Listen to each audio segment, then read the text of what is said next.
You know, Joni, I've been doing cat consultations for the shelter now for about 15 years.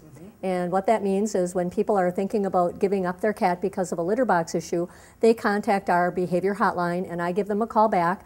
And I try to help them become a detective to find out why their cat is not using the litter box. And it can be very involved. I have a list of about 32 different things that can set a cat off of its litter box. And some of those include stress in the home, somebody's moved away, a new baby, a new pet in the home, a death in the family, change in furniture, construction, and the list just goes on and on. Sure. But one of the first things that I always address when I talk to somebody about a litter box issue is, first of all, I want to know how many cats are in the home and how many litter boxes. Not only do I want to know how many litter boxes they have, but where are they located? And then once I know where they're located, then I also want to know size. Oh, I have a really big litter box. Well, you know, some people will, you know, say, this is a big litter box. Well, if you have a 15 or 20 pound cat, this is not a big litter box. Then we have to talk about how often are we scooping and what's in the box. What's in the box? And, you know, some people like this feline, the pine pellets. Oftentimes, if a cat has a choice, they're not going to choose this. This doesn't absorb right away. So sometimes they go to the bathroom and they end up with wet feet because it doesn't absorb right away. A lot of times litters are designed, Joni, to please us, the consumer, not to please the cat. Sometimes, I was just going to say, sometimes in the pet industry, I think we find that to be true in all across the board, is that they're marketing to people. Right.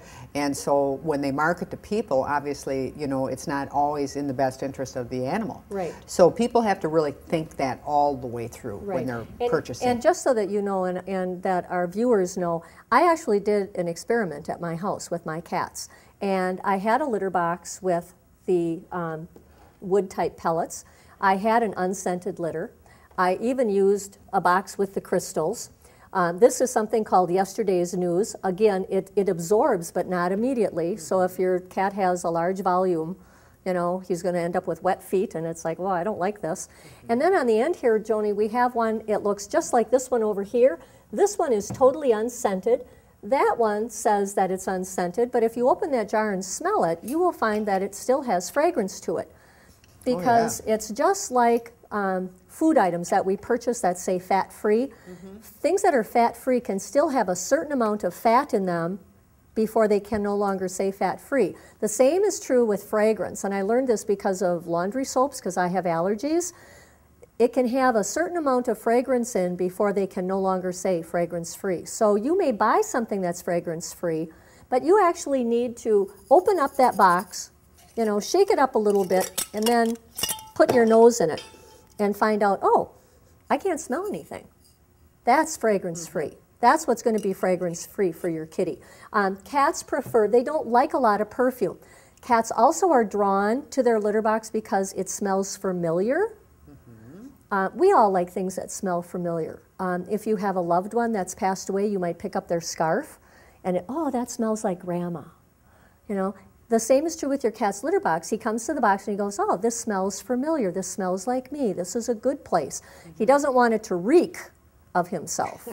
And so that's why it's so important to keep it clean and to scoop on a regular basis. Scoop in the morning, scoop at night. If you're not scooping twice a day, I always tell people, if you're not scooping every day, you don't know where they've gone. But if you scoop in the morning and there's nothing in the box, and you scoop again at night before you go to bed and there's nothing in the box, it's got to be someplace else, or your cat could be completely blocked. Right. And that's another really important thing.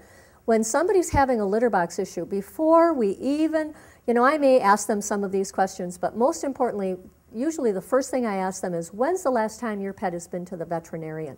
Because all the behavioral modification in the world is not going to take care of a medical issue. And it's really important when you call your veterinarian and you say, I think my cat might have a bladder infection because he's not using the litter box, don't let somebody tell you, oh, it's behavioral. Right. What you need to do is tell the person, I want to make an appointment and I want to have a urine analysis done. It's also important, if it's been a while since your cat has been to the vet, you also may want to have some blood work going on, done, because maybe he doesn't have a bladder infection, but maybe he has some other health concerns that are causing him not to want to use his box. He could have a thyroid issue or something else. So you've got to eliminate the medical, because I can give you all kinds of tips how to get your cat back in the box, but if it's medical, it's not going to work. It's not going to fix it. Right. I personally had a cat that was blocked and was urinating blood. And then finally, you know, the light went on that, oh my gosh, there's something seriously wrong here. So you really want to eliminate that it's not a medical. But then you want to look at your litters. If people are using, let's say that somebody's using this particular litter. They switched over it because it's something that they want to use. They want to go green and something that's very easy to dispose of. But their cats don't like it. What you need to do is don't switch the box totally. Don't, you know, if this box would be full of this, add a box with a new litter in it. And by the end of 7 to 10 days, your cat will have told you, hey, I like this better than this. Right. Or your cat may surprise you and say, I like this better than this. If your cat, and I did this, and by the end of our 10-day trial, our cats, the majority of the business was being done in this litter, and the second choice was that litter that had the fragrance. Mm-hmm. They used all of the other ones maybe once, right. And then said, not so hot. And so then what we did is we switched all the boxes to this. And we've stayed with that now, because if it's not broken, why are we fixing it? Right.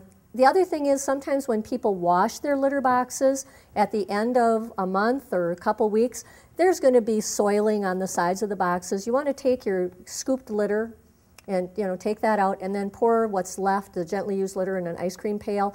Wash this with warm soapy water, dish soap. No ammonia, no bleach, no, you know, no baking soda. You don't need to do that. Rinse it really well, dry it really well. Plastic has a tendency to stay damp. Let it air dry really well. Pour your gently used litter back in, and then add some fresh. I get a lot of calls where my cat has gone to the bathroom right outside the box. Mm-hmm. Well, he's in the vicinity of the box, but there's something about the box he doesn't like.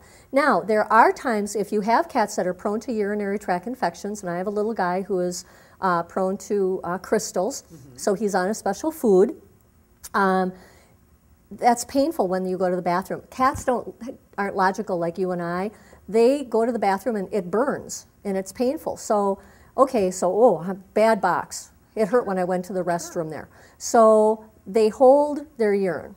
Well, now you know, the longer you hold it, you restrain from voiding, then that becomes uncomfortable. Sure. So then all of a sudden the cat's in the living room, and it's like, oh, this is unbearable. This is worse than using the box, so this is really painful. And they find a corner of the living room and they void. Mm-hmm. And it's like, wow, that wasn't so bad. I think I'll go here all the time.